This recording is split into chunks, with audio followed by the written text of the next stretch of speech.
कि सरकार, मरकज़ी सरकार भी इसको रिजेक्ट करे और इस पर एक्ट ना करे और एक नया कमीशन कॉन्स्टिट्यूट किया जाए। और ये कमीशन सिर्फ ओबीसी के लिए कॉन्स्टिट्यूट किया गया था, ये किस तरह से एसटी पे टिप्पणी कर सकता है ये भी देखना है हमने उस रिपोर्ट के अंदर, लेकिन वो रिपोर्ट हमें दस्तयाब नहीं करवाई गई। हमने आरटीआई के तहत अप्लाई भी किया, लेकिन अभी तक हमें रिपोर्ट नहीं मिली। ये रिपोर्ट हमें मिलनी चाहिए और इतनी देर हम मरकज़ी सरकार से ये आग्रह करेंगे, ये अपील करेंगे कि इस रिपोर्ट पे एक्ट ना किया जाए, इसे रिजेक्ट किया जाए और एक नया कमीशन कॉन्स्टिट्यूट किया जाए जिसमें शेड्यूल ट्राइब के लोगों को किसी मरकज़ी सरकार के नुमाइंदे को जो शेड्यूल ट्राइब कम्युनिटी से हो उसे भी उसमें शामिल किया जाए और इसमें क्रेडिबिलिटी वाले लोग जो हैं वो शामिल किए जाएं, क्योंकि पहले से ही जो इसके मेंबरान थे उनके बारे में पहले से ही उनकी राय शेड्यूल ट्राइब और दीगर जो लोग हैं शेड्यूल कास्ट हो गए या ओबीसी हो गए, उनके बारे में वक्तन फ़वक्तन इनकी राय जो है वो सामने रही है और अच्छी राय इनकी नहीं थी। इसलिए भी ये कमीशन जो है 22 है, इसकी रिपोर्ट को रिजेक्ट किया जाना चाहिए और इस कमीशन को वाइंड अप कर देना चाहिए।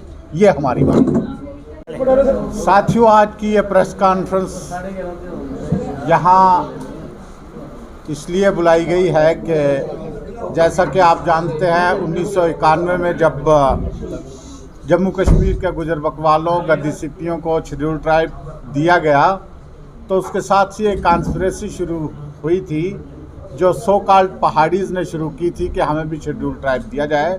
उससे पहले कभी इनकी मांग नहीं उठी और जबकि गुजर बकरवाल 1950 से ये मांग कर रहे थे और 1991 में शेड्यूल ट्राइब इन्हें करार दिया गया।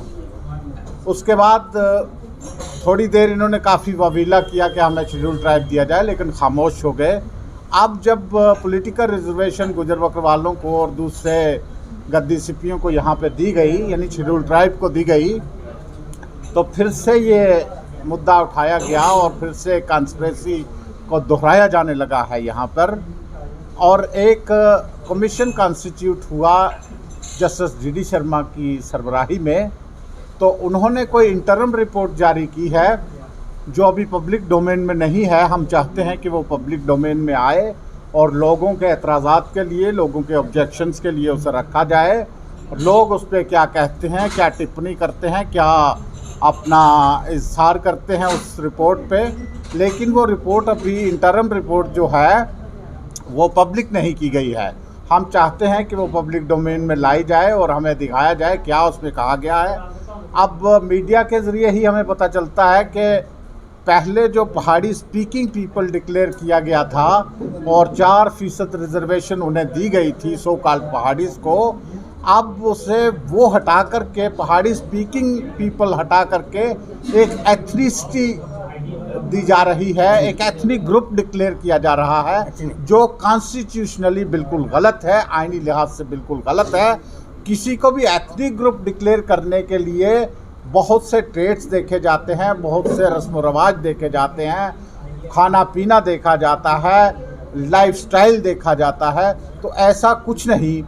जो कमीशन कॉन्स्टिट्यूट हुआ पिछले 2 सालों में कोविड रहा, पूरे आलम में कोविड रहा, जम्मू कश्मीर में भी, हिंदुस्तान में भी कोविड रहा और कोई भी बाहर नहीं जा सका।